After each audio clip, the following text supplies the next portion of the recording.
প্রশ্ন করা হয়েছে মিলাদ খেয়াম কি জায়েজ, মিলাদুন নবীর জুলুস করা কি জায়েজ, জানাজার নামাজের পর দোয়া করা কি জায়েজ আছে, ফরজ নামাজের পরে দোয়া করা, নবী নূরের তৈরি নাকি মাটির তৈরি, মাইক দিয়ে আজান দেওয়া জায়েজ কিনা, মাইক দিয়ে নামাজ পড়ানো জায়েজ আছে কি, নবীর শানে নবীকে সাংবাদিক বলা যাবে কিনা, নবীর শানে এগুলো শব্দ ব্যবহার করা যাবে কিনা। প্রশ্ন করা হয়েছে মিলাদ খেয়াম কি জায়েজ। হ্যাঁ ভাই, মিলাদও জায়েজ, কেয়ামও জায়েজ।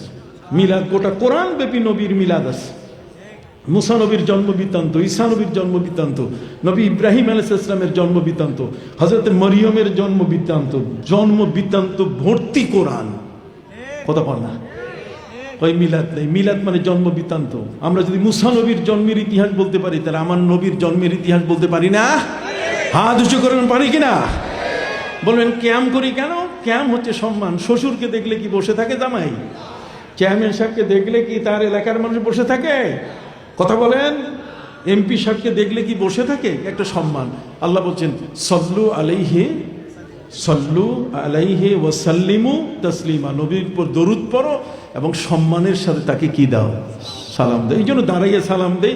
দাঁড়ানোটা এটা মুস্তাহসান, এটা ফরজও না, ওয়াজিবও না, সুন্নতও না, নফলও না, এটা মুস্তাহসান। যার মন চায় করবে, যার মন চায় সে কি করবে না। এটা নিয়ে বাড়াবাড়ি করে যাবেন।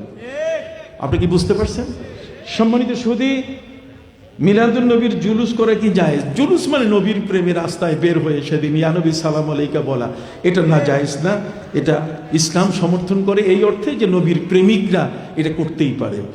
জানাজার নামাজের পর দোয়া করা কি জায়েজ আছে? অবশ্যই। নবী কারীম সাল্লাল্লাহু আলাইহি ওয়াসাল্লাম বলেছেন ইজা সাল্লাইতুমুল মাইয়িতা ফাআখলিসু লাহু দুআ, যখন মৃত ব্যক্তির জন্য জানাজা পড়বে তখন সেই লোকটা কবরে যাচ্ছে, তার জন্য বিশেষভাবে তোমরা দোয়া করবে।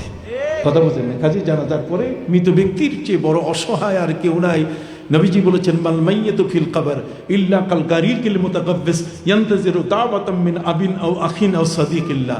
সমুদ্রের মধ্যে, বড় নদীর মধ্যে লঞ্চ চলাকালীন সময় যদি পানিতে ডুবে যায়, তখন যাত্রীদের আর্তনাদ, যাত্রীদের চিৎকারে যেমন আকাশ বাতাস ভারী হয়, কোনো মানুষ মারা গেলে তখন সেইভাবে চিৎকার করা শুরু করে যে কিছুই চাই না, তোমরা আমার জন্য একটু দোয়া করবে।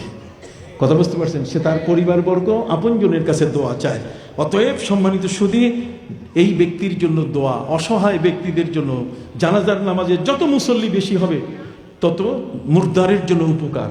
আর যে আসবে, নবীজি বলছেন যে জানাজার নামাজ পড়বে 1 কিরাত সওয়াব পাবেন। মানে একটা উহুদ পাহাড় যত বড় তত সওয়াব তার আমলনামায় চলে আসবে। আর যদি কবরের মাটিতে যায়, দাফন করা পর্যন্ত যায়, তাহলে 2 কিরাত, তার মানে 2টা উহুদ পাহাড়। আপনি বলবেন যে উহুদ পাহাড় কত বড়? উহুদ পাহাড়ের ব্যাসার্ধ হচ্ছে 7 কিলোমিটার। 7 কিলোমিটারের ব্যাসার্ধের সেই বিশাল উহুদ, এই উহুদ পরিমাণ সওয়াব যদি আল্লাহ আমাকে একজন মুর্দারের মাটি দেওয়া পর্যন্ত রাখেন, আর আপনি কবরে মাটি দিতে যাবেন না কেন? এত সাহেবি কিসে? ওইখানে যান। তারপরে মিনহা খালাকনাকুম ওয়া ফিহা নুঈদুকুম ওয়া মিনহা নুখরিজুকুম তারাতান উখরা।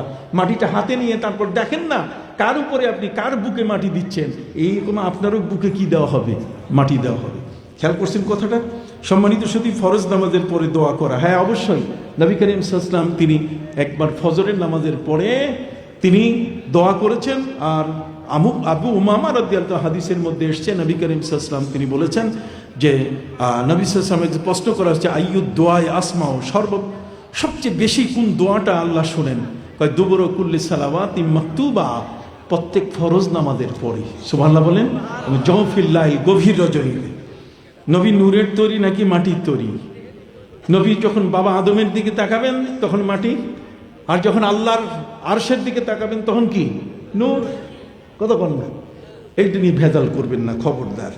মাইক দিয়ে আজান দেওয়া জায়েজ কিনা? আরে মাইক দিয়ে কেন? লাউড স্পিকার যা আছে সব দিবেন, আজান দিয়ে বাংলাদেশ ভরে দিবেন। সুবহানাল্লাহ। লাউড স্পিকার ব্যবহার করতে পারে নাকি? গান চলে, বড় বড় ওই যে ডিজে ড্যান্স চলে, এইখানে দেখে দানা কাটা পৈরির কত রকম অ্যাডভার্টাইজ, এগুলোতে বাধা নাই। আর আজান দিলে, মাইকে আজান দিলে কেন? না না, সহ্য হয় না, আমি তো এখন লেখাপড়া করতেছি। তো বেটা, ওই সময় কোন লেখাপড়া করছো? কথা বললাম।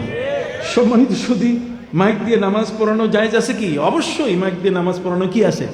জায়েজ আছে। মক্কা শরীফে এটা বর্তমান আজকের রিপোর্টে যেটা তারা করছে, এটা তাদের দেশের ব্যাপার। যার দেশ তার দেশ, আমরা মুসলমান। কি বলেন, ঠিক না? যত দূর কোরআনের আওয়াজ, একটা মসজিদের পিছনে 3-4টা বারান্দা, একটা ঈদের ময়দানে কত দূর দূরান্তে মানুষ রুকু করে সেজদা করে, এটা নিয়ে তবলিগের ইস্তিমায় গোলমাল হয়েছে। মানে ইমাম যখন রুকু করে সেজদা করে শেষ, তখন পিছনের মুক্তাদি জানেই না যে ইমাম রুকু সেজদা করে শেষ করছে।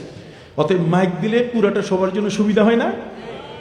ইসলাম সুবিধার পক্ষে, ইন্নাদ্দিন ইসর, ধর্মটা হলো সহজ, ধর্মকে কঠিন করা যাবে না। ওয়ালাইসা ফিদ-দীনি মিন হারাজ মিল্লাতা আবিকুম ইব্রাহিম। সম্মানিত সুধী, এখানে বলছে নবীর শানে নবীকে সাংবাদিক বলা যাবে কিনা, এটা পুরাতন কথা। একজন লোক বলে ফেলছে, সে লোকটা আমিও বুঝি না। আরো ভালো বিশ্ববিদ্যালয় তো সবটাই ভালো। আমি জানি না তার জ্ঞানে কেন এত আবরণ ধরলো, জ্ঞানটা কেন পচে গেল, কথা বুঝেন নাই। এই পচা জ্ঞান দিয়ে এই সমস্ত কথাবার্তা বলে, যেটা আমরা আহত হয়েছি। নবী সাংবাদিক না, নবী নবী। নবী কি? নবী। সাংবাদিকের আরবি আলাদা, আর নবীর আরবি কি আলাদা। নবী হলেন আল্লাহর ওহী যিনি পান, আর আমাদের সাংবাদিকরা কি আল্লাহর ওহী পায়? কত মিথ্যা, এই সেই কাটিং পেস্টিং, এই এতটুকু দিয়ে মানুষের 12টা বাজায়, কথা বুঝেন নাই। না, এটা বলা যাবে না। আপনার কাছে জানতে চাই, নবীর শানে এগুলো শব্দ ব্যবহার করা যাবে কিনা। না, এগুলো ব্যবহার করা যাবে না। নবী কি হাজির নাজির? না ভাই, হাজির নাজির কি? নবী হচ্ছে আকাশের বিশাল সূর্য। লানা শামসুন ওয়ালিল আফাকে শামসুন ওয়াশ-শামসু আফজালুশ শামসিস সামাই। হযরত আম্মা জান আয়েশা বলছেন, নবীজি হলেন বিশাল একটা সূর্য। সূর্য যেমন একসাথে সারা বিশ্বকে আলো দিচ্ছে, পৃথিবীকে আলো দিচ্ছে, কতক্ষণ না, নবী হলেন তার চেয়ে মহান বিশাল এক নূরের আলো, যে আলো দিয়ে সারা বিশ্বকে তিনি আলো দেন। অতএব আমি যেখানেই থাকি না কেন, নবীর নূরের আলোতে আমি আছি। কি বলেন, ঠিক না?